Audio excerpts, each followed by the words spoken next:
여러분, 오늘 아침 출근길에 사표를 떠올리진 않으셨나요? 하지만 600년 전 조선에는 여러분의 사직서와는 차원이 다른 일종의 유언에 가까운 상소를 올린 남자가 있었습니다. 바로 황희입니다. 그의 나이 70세, 당시 조선의 평균 수명이 40세였음을 감안하면 지금의 90세가 넘는 초고령의 나이에 그는 50년 넘게 이어온 관직 생활을 끝내고 싶어 했습니다. 14세에 음서로 관직에 첫 발을 내디딘 후 고려의 새 왕과 조선의 새 왕을 거친 베테랑 중의 베테랑이었죠.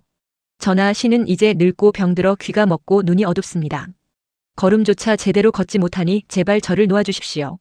보통 이 정도면 그동안 수고했소라며 명예로운 은퇴를 허락하는 게 순리입니다.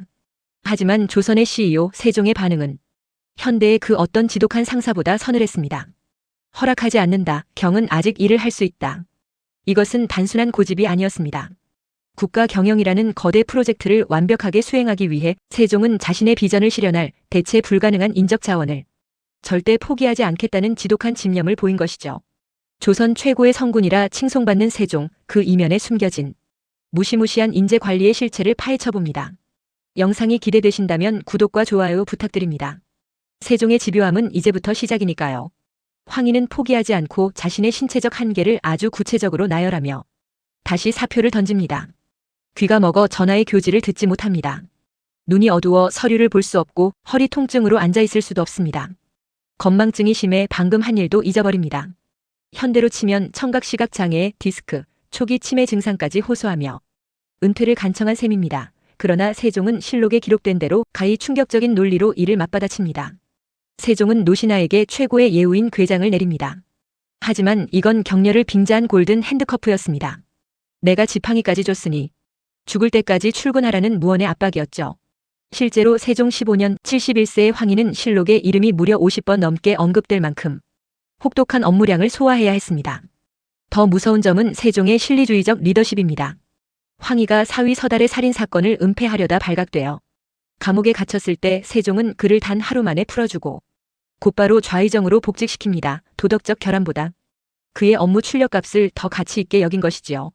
세종은 황희에게 씻을 수 없는 부채의식을 심어줌으로써 그를 평생 조정에 묶어두는 고도의 심리 경영을 펼쳤습니다. 유교 국가 조선에서는 부모 상중에 관직을 내려놓고 3년상을 치르는 것은 절대적인 의무였습니다. 황희에게 어머니의 상은 세종의 업무 지옥에서 벗어날 유일한 탈출구였습니다. 하지만 세종은 유교적 원칙보다 국가적 실리를 우선하는 잔인한 천재성을 발휘합니다. 낙향한 황희에게 직접 고기를 하사한 것입니다. 황희 앞에 놓인 임금의 고기 쟁반. 당시 예법상 상주가 고기를 먹는 것은 상례를 중단한다는 뜻이었습니다. 세종은 경의 건강이 염려되니 고기를 먹고 기운을 차려라라는 명분을 내세웠지만 진짜 목적은 기복 상중의 관리로 복귀함이었습니다. 효보다 충을 택하라는 거부할 수 없는 명령이었지요. 전하, 어찌 이리도 잔인하십니까? 고기를 씹는 것인지 신의 심장을 씹는 것인지 알 길이 없습니다. 눈물 섞인 고기를 삼키며 신은 깨달았습니다. 신의 목숨은 이미 신의 것이 아니오 오직 전하의 국가 경영을 위한 부속품일 뿐임을. 결국 황희는 통곡하며 고기를 먹고 11일 만에 조정으로 복귀합니다. 유교적 자존감마저 꺾인 채 그는 다시 왕이 하사한 지팡이를 짚고 죽음 같은 출근길에 올랐습니다. 황희가 영의정 자리에서 내려온 것은 그의 나이 87세 때였습니다. 19년이라는 전무후무한 영의정 재임 기간.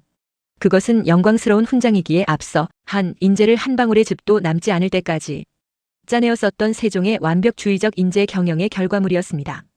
우리는 세종대왕을 자애로운 성군으로 기억합니다. 하지만 그는 동시에 국가를 위해 인재의 사생활과 영혼까지 관리했던 워커홀릭 CEO였습니다. 황희뿐만 아니라 장영실, 김종서 그리고 시력을 잃어가며 공부했던 지편전 학자들까지 조선의 태평성대는 이들의 피땀 어린 과로 위에 세워진 K직장 생활의 결정체였을지도 모릅니다. 여러분에게 세종은 백성을 진심으로 사랑한 성군입니까? 아니면 인재를 끝까지 혹사한 갑질 상사입니까?